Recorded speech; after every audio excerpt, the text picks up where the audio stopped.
I'm sorry. Shit. Don't blow your load. Don't blow your load. I'm sorry. Shit. Don't blow your load. Yow. Whoa. Shit. Can't do it. Yow. Whoa. Don't blow your load. Don't blow your load.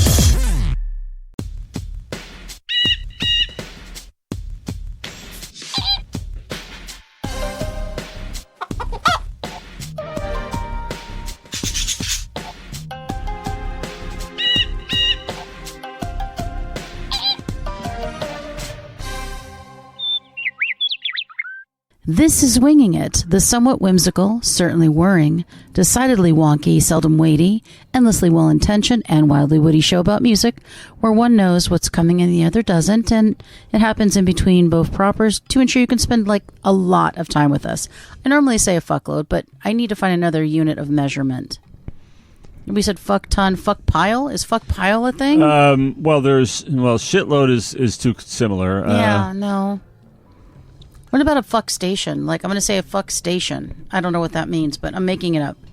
Let's just go with it, okay? It gives the impression of a fuck warehouse, which is kind of good. I like that. Yeah. That's true. Yeah. That's true. I mean, I need a shipment. So I know that we're kind of going on the worst, but this is Nerd with an Afro's top 10 worst songs of 1994. Oh, we don't want to hurt anybody's feelings or anything, but it is fun to talk about stuff that sucks, and laugh about it. But anyway, so he says, to each his own. Who are we to say they suck? I am. I'm perfectly fine saying they suck. Well, yeah, to me, yeah. So Nerd with an Afro says most of the bad songs of 1994 suffer from being dull and uninteresting. So by this point, in the 90s, it's in full effect, and whatever remained of the 80s has long faded. So in this year, which is 1994, hip-hop continues to dominate the charts. The year has also been kind to R&B, alt-rock, and house music, but the year hasn't been kind to country music. Hell, most of the 90s wasn't kind to this music, which I have no issues with because I'm not a fan. As the most popular country songs are the more watered-down poppy versions. So that's really where they struggled, I guess. Well... okay, so let's see. Sounds like a man after my own heart. Well, what does he consider to be dull and uninteresting? Well, Big Mountains, Baby, I Love Your Way. Poor Peter Frampton. His song, Baby, I Love Your Way, has been butchered by piss-poor covers for years. First, Will to Power covered the song, along with Freebird, in a horrible medley in 1988, and now we have reggae group Big Mountains cover. The original Peter Frampton song is a simple, folky, soft rock ballad. The Big Mountain version is a weak as fuck cover with the sloppiest, most polished reggae production you would have ever heard, with a cheesy sax solo in place of the electric piano solo from the original. The singers are bland as hell and don't do anything new or unique with the cover. Ooh, we just talked about that. So basically he says there is no reason to give this any thought at all. I'm going to move on to the next song because this song doesn't even deserve my time. To me, it seems like this is red meat you throw to the crowd in a bar. This isn't, you want to record this and put this out because, I had forgotten about Will to Power. Thank you for reminding me. I know. Big Mountain, Will to Power. So yeah, I would say, it was okay when Peter Frampton did it. It wasn't my favorite. And then I just don't know why we keep doing this song again and again. I mean, obviously it hasn't been done, as far as I know, since 1994, but we needed 2 additional versions of that song. I don't think we did. I don't know. And then it's immortalized in high fidelity. I get that Peter Frampton is an institution, but for fuck's sake, let's stop singing that song. Yeah. So yeah, I'm out, and I'm especially out with Big Mountain doing it. It was okay as it was as an original. Let's just let it go now. We're good. So number 9, Sheryl Crow, All I Want to Do Is Have Some Fun.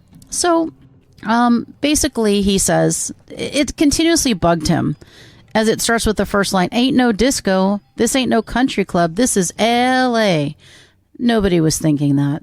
I get that this is a reference to life during wartime by the Talking Heads, but it's just completely random and pointless.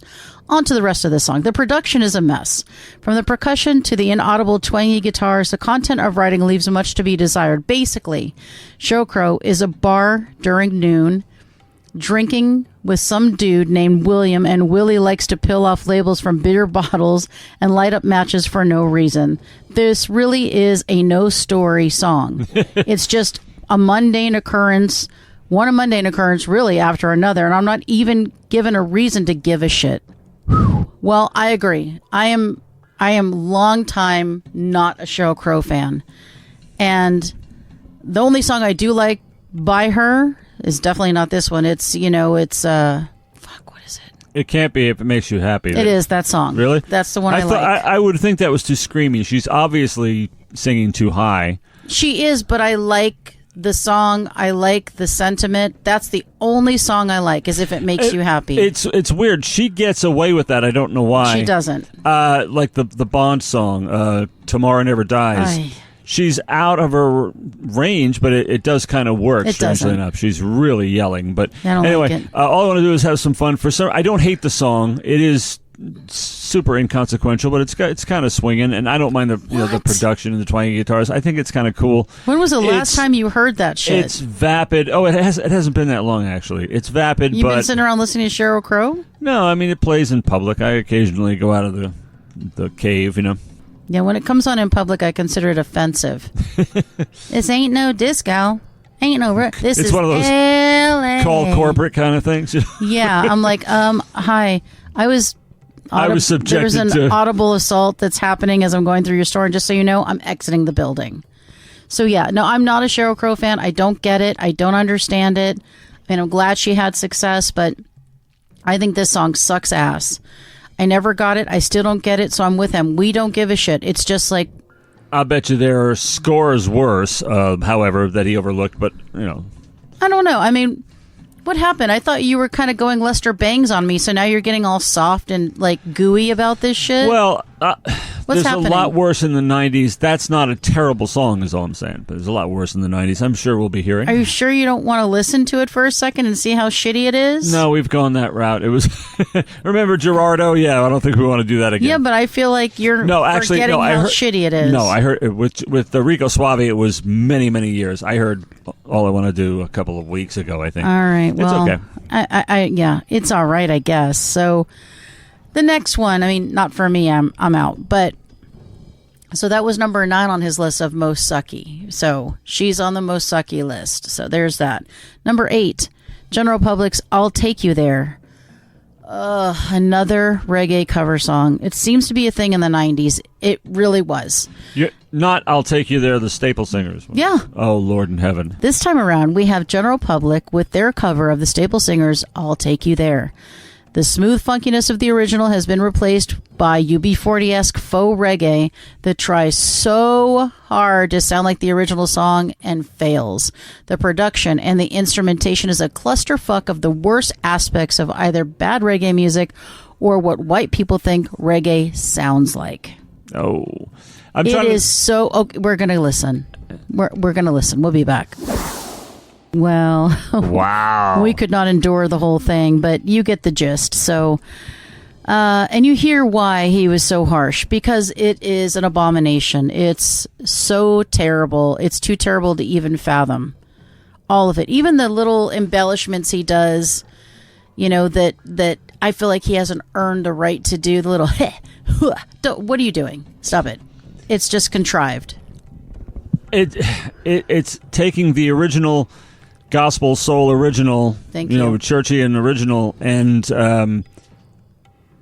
basically turning it into Broadway, which would be it would have to be. It has a big splashy stage feel to it, and yet there's something. Does? Well, yeah, but not in a good way. You know when it would work? I'm going to be completely honest. I was listening to it thinking, okay, Trash can. if the Staple Singers were to do the real version, the real version live, and then just as a kick, do that a little bit as an outro, I think it would be kind of exciting. But as a song on its own, no, it doesn't work. It is more sacrilege than anything else of a genuine classic. So you think that the Staple Singers gospel song should end with that bullshit? But I'm saying, well, if they did that just as a live then show, they would never do that embellishment- because it's disgusting. Well, I don't think in that context necessarily it would be, but I definitely don't want to hear that. I want to hear the original. Like I said, I always loved it. I've always wanted to do it. Any ladies out there who sing that soulful style want to do a duet with the old professor? Wow. The fact that you want to marry this shit to the original beautiful song, I don't understand it, but just thinking outside the box of what might make it palatable. Nothing. That's the thing. There's nothing.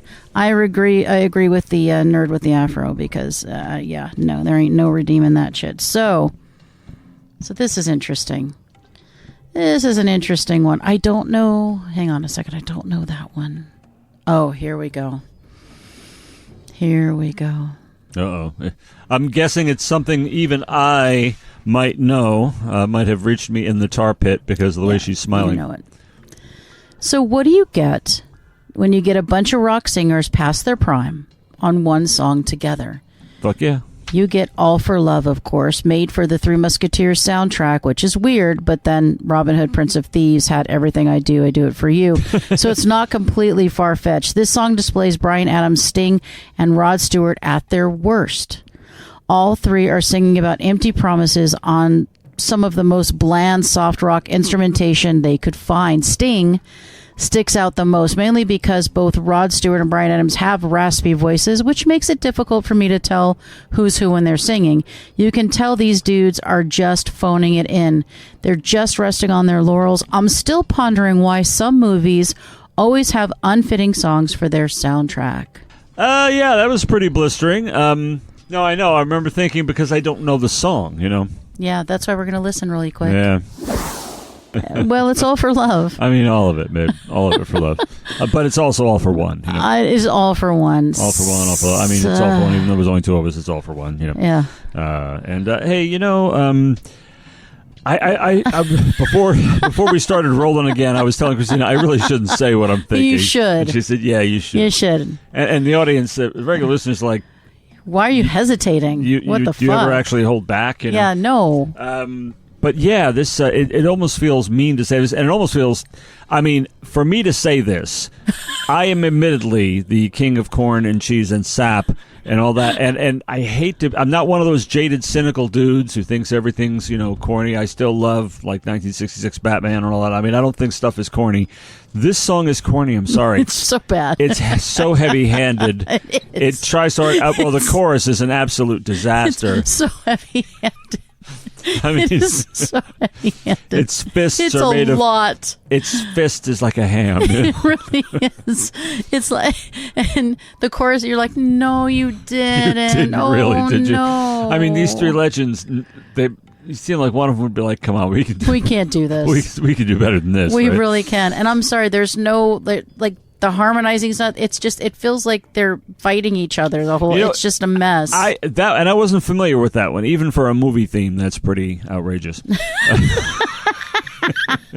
I mean, you can seriously in a theatrical setting, you can get away with more. Yeah. You know, and you're not going to think, wow, that's really cheesy. And I'm not the kind of guy to call things maudlin, cheesy, corny. But I mean, I'm sorry, it was for me. It's a for lot. me at this point in time. It's a lot. I repented in dust and ashes before, so not over this song. Right? You know what I'm telling you right now. This is logic that is prevailing. I guess it probably is. Which Musketeers was this again? 3, 4? 3. 3, okay. The 3, yeah. They usually don't just make one. They usually make a 3 and a 4. It's a lot. It's a lot. But yeah, so I this is a travesty. It just really is. But it's only number 6, so imagine what we still have coming. I bet you there's one we're going to like, though. Or I'll like. Not you, but... Yeah. So we're skipping a couple because I don't know them. And if I don't know them, you definitely don't know them. So we're going to number 4. We're going to skip right on to number 4. And it's a doozy. So I can sum up why Crash Test Dummies fails in one sentence. It's boring and lazy. The lead singer himself admitted that he was too lazy to write lyrics, so he just jotted down whatever, and it's easy to tell. If you can't write song lyrics, that's fine. Don't do it. Have someone else do the writing. Spare us from shit like this. The lyrics of this song are completely random, train of thought, maybe. And the instrumentation fits the lyrics, meaning it's boring. This is the most boring folk rock instrumentation I've ever heard. I literally fell asleep halfway through the song. It's literal audio anesthesia. So, are you familiar with this song? Yes, I actually that am. I one. managed to catch this one. It was out there, and I was somehow tuned into the world when this was happening.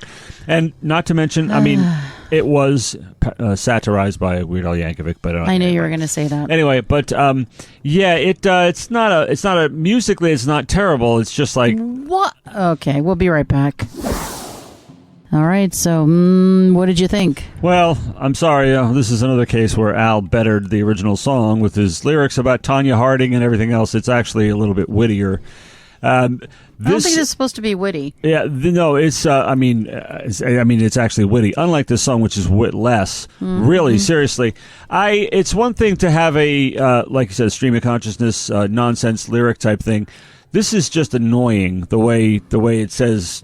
These little stories that it tells and everything, and the laziness is not in the chorus. The is actually better. It's also lazy because sometimes we get na-na-nas and stuff like that. It's basically the same thing. However, but the verses on this one is where they really, really screw it. Everything on this is where I'm sorry, the lead vocals are terrible. But I do kind of stand by what I said before, as far as the. I think you should not. The underlying music. If you were to scrub this thing completely of vocals, that means the inane words would go with it.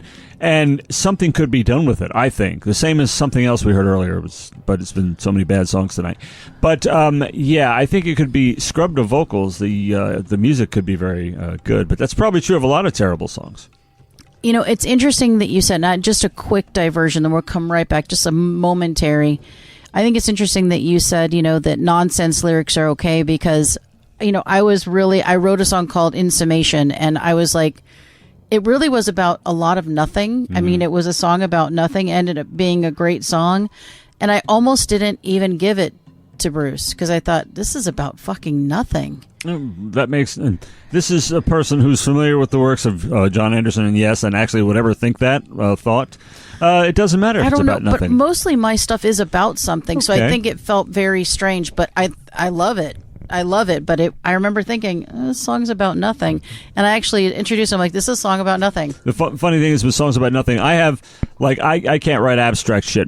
All of my stuff is very plain and easy to understand. I have one song that has militantly nonsensical lyrics, and people have read into it meaning, So they will probably do that, even if you write something that doesn't make sense. I say stuff doesn't have to make sense. I think people were looking for that, that... I don't know, that flippant attitude, that, snarky, hey, it means nothing, so what, and everything. And it's almost rebelling against corporate everything, and I want this kind of music, which is, people are just making shit up. It's like, basically almost like open mic night, this kind of song, I just feel like it's unfortunate that you have these stories that are supposed to be powerful stories about, the human condition and survival or whatever in the world it is, and you can't tie them together with a cohesive chorus. Instead, you just make guttural sounds with your weird voice and then go on to another story that is non sequitur and has nothing to do with anything else without giving us a bridge. It's just, to me, it's a mess. It's a mess. At least a song like In Summation, if you look at it, it does have a cohesion, but it's not cohesive to each other. But the chorus brings it back. A revelation, a temptation, a recreation. Right? There's something, but there's nothing to hold on to on this. It falls apart for me. So I don't know. I hate it. But anyway, it does. I think it does and everything. It's just like.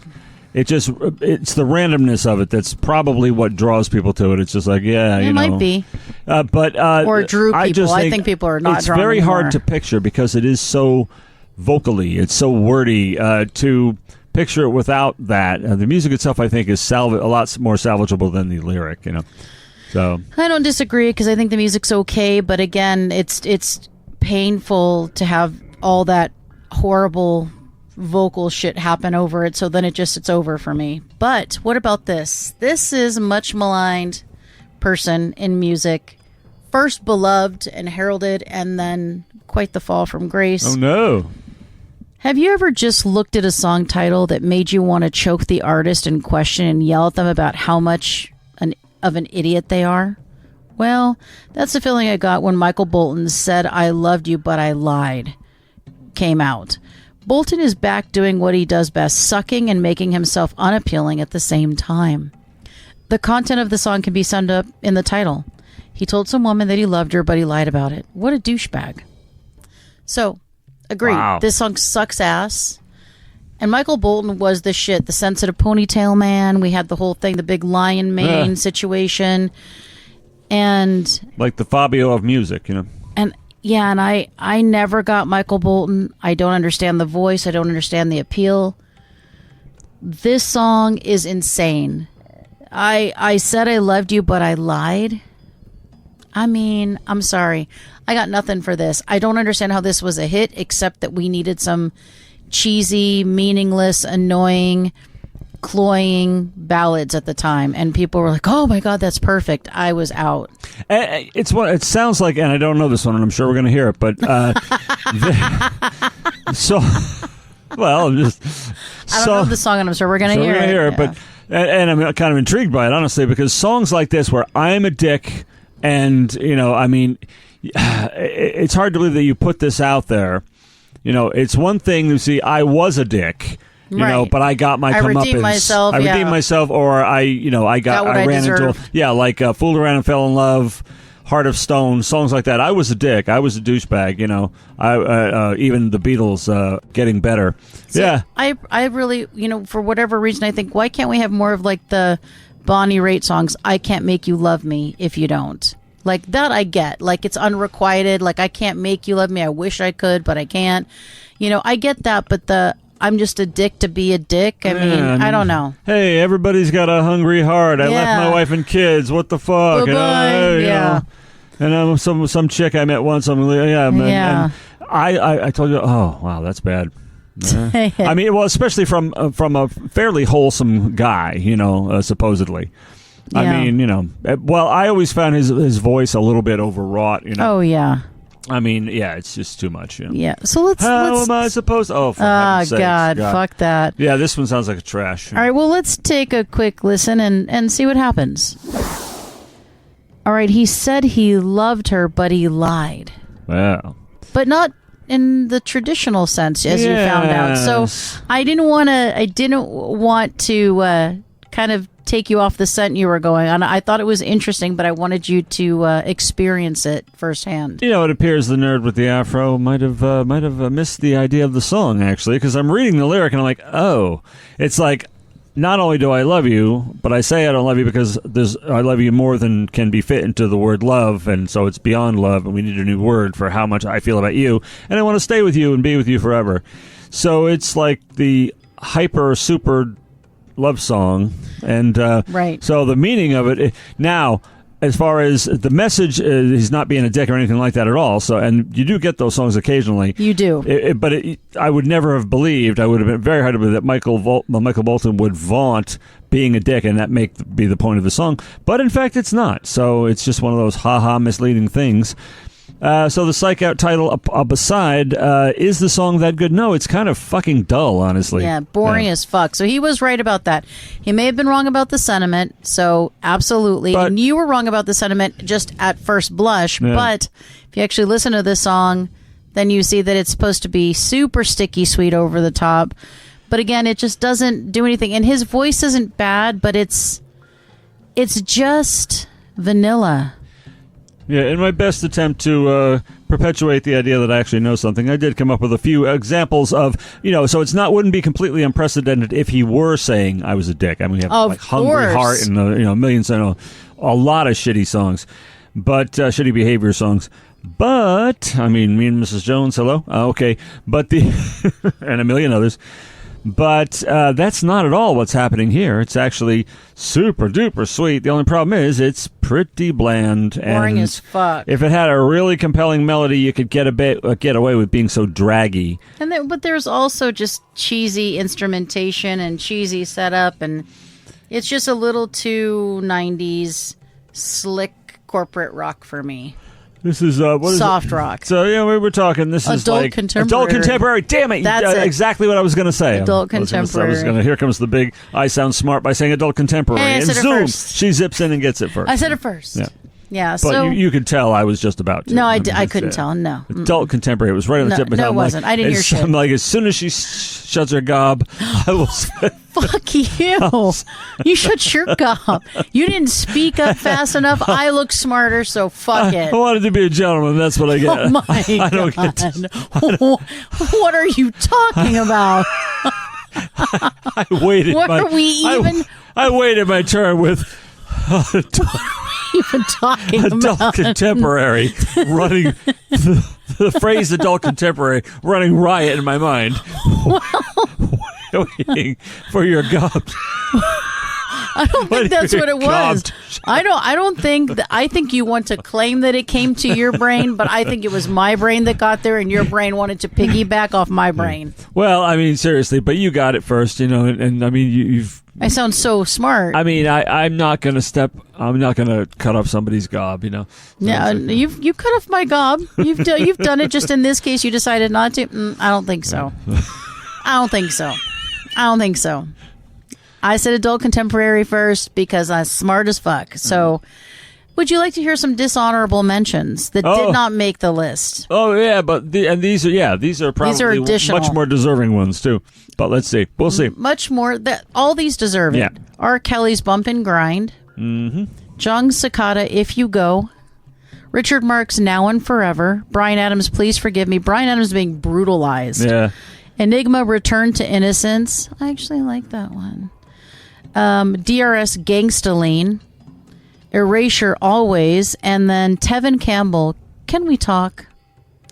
So yeah, and he says the worst song, I don't know this song, but I just want to leave the audience with this. The worst song of 1994 is Tim McGraw's Indian Outlaw. Well, there were all the honorable mentions were songs that I did not know. But Tim McGraw, I'm an Indian outlaw. I have Cherokee and Choctaw. My name is Chippewa. Oh, for fuck's God, sake. I can't do it. I can't do it. It's one of those things you hear once and you can never get it out of your head again. So that's terrible. what I remember. So I'm going to also end with the top 10 best songs of 94 per this particular gentleman, which is Nerd with an Afro. So let's take a peek at what were, maybe what were good songs. And again, this is all depending on your taste, but I tend to agree with some of them. Are you ready? Yeah. Oh, yeah. So, best songs. Loser by Beck. Good song. Very good. Tupac's Keep Your Head Up. That's a good one. Elton John's Can You Feel the Love Tonight? No, not a good one. You figure that'd be right alongside Bryan Adams. That's and all correct. those, yeah. I think it belongs in the worst. Yeah. Queen Latifah's Unity, UNITY. Warren G and Nate Dogg's Regulate. Fuck yes. Yeah, that's one of those rare examples of. It's amazing. Yeah, that's a good song. Yeah. Janet Jackson, Anytime, Anyplace. Lisa Loeb and 9 Stories Stay. Oh, yeah. Come on. I love that. Yeah. Cranberries Linger. Yeah. Snoop Dogg. Do you have to? I do. Snoop Dogg, Gin and Juice. Come on, so good. Bruce Springsteen, Streets of Philadelphia. I don't like Bruce Springsteen. That's a good song. Other songs that were thrown in as being good songs in 94. Ace of Base, The Sign. Hell yeah. Boyz II Men, I'll Make Love to You. Salt and Pepper, What a Man. That's Aaliyah, Back and Forth. I like that song. Debrat, Funkified. Luther Vandross and Mariah Carey, Endless Love. That was a really good version of that song because they're both powerhouses. Yeah. Tom Petty and the Heartbreakers, Mary Jane's Last Dance, fucking amazing tune. Hell yeah, man. Counting Crows, Mr. Oh my, Jones. my. Oh hell yes. Yes. Oh my my. Oh hell yes. Put on that party dress. All right. So Counting Crows, Mr. Jones was the last one in case you missed that. So just some interesting little tidbits. So we heard the worst. We heard some of the dishonorable mentions, and then we heard some good ones potentially. I mean, I disagree with all the good ones, but anyway, good stuff. Very fun, very interesting. Sorry 1994, but you had some suck-ass shit happen. And we knew that.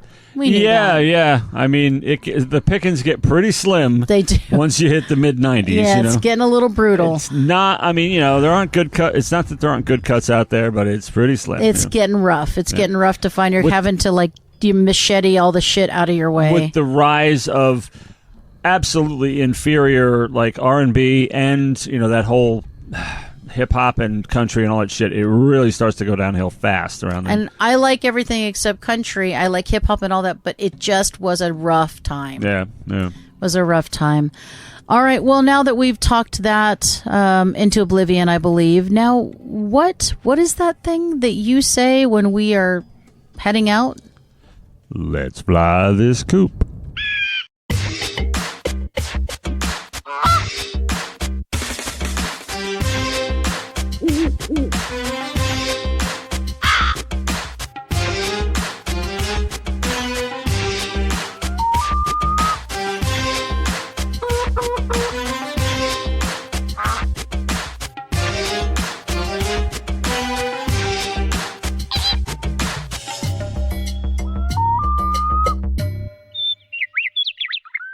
This has been Winging It, a presentation of Birds of a Feather on What the Flock Radio.